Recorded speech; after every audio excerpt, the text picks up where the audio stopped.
Hi friends, आज मी तुम्हाला job सक्सेससाठी किंवा ज्यांचं जॉबमध्ये सिलेक्शन व्हायचं आहे त्यांच्यासाठी स्विच वर्ड सांगणार आहे. काही त्याचा उपयोग करून तुम्ही नक्कीच तुमचं जॉब हे मॅनिफेस्टेशन करू शकता, जॉब मॅनिफेस्ट करू शकता. ओके, तर स्विच वर्ड आहेत. पहिला स्विच वर्ड मी सांगणार आहे तुम्हाला, bring perfect job with divine magic नाव.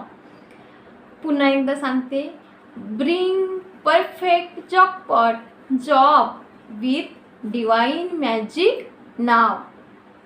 तुम्हाला हे स्विच वर्ड खूप हॅपीमध्ये राहून, आनंदामध्ये राहून लगातार याची चॅन्टिंग करायचं आहे. जेवताना, झोपताना, उठताना, रिकामा वेळ मिळेल तेव्हा, किंवा तुम्ही याला 28 वेळा ग्रीन पेनाने लिहू